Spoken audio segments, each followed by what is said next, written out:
I have a guest!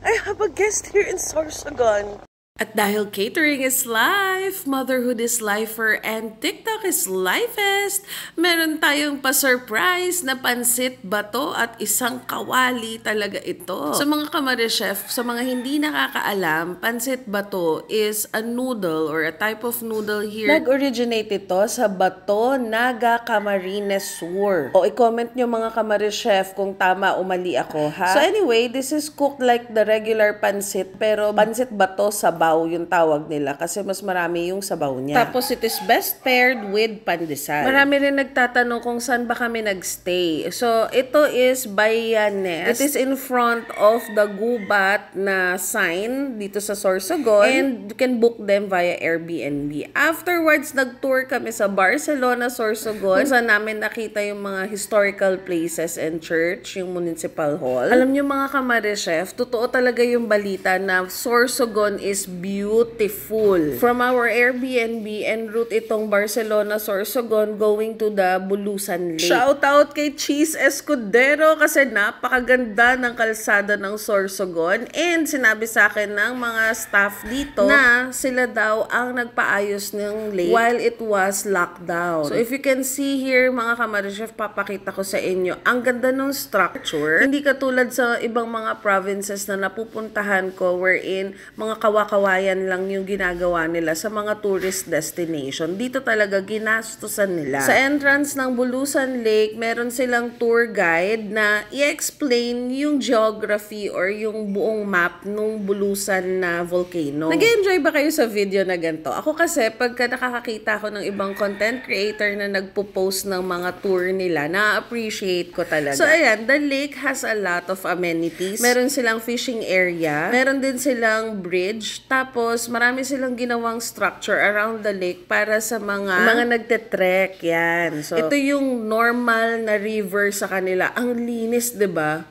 So this is the Rizal Beach.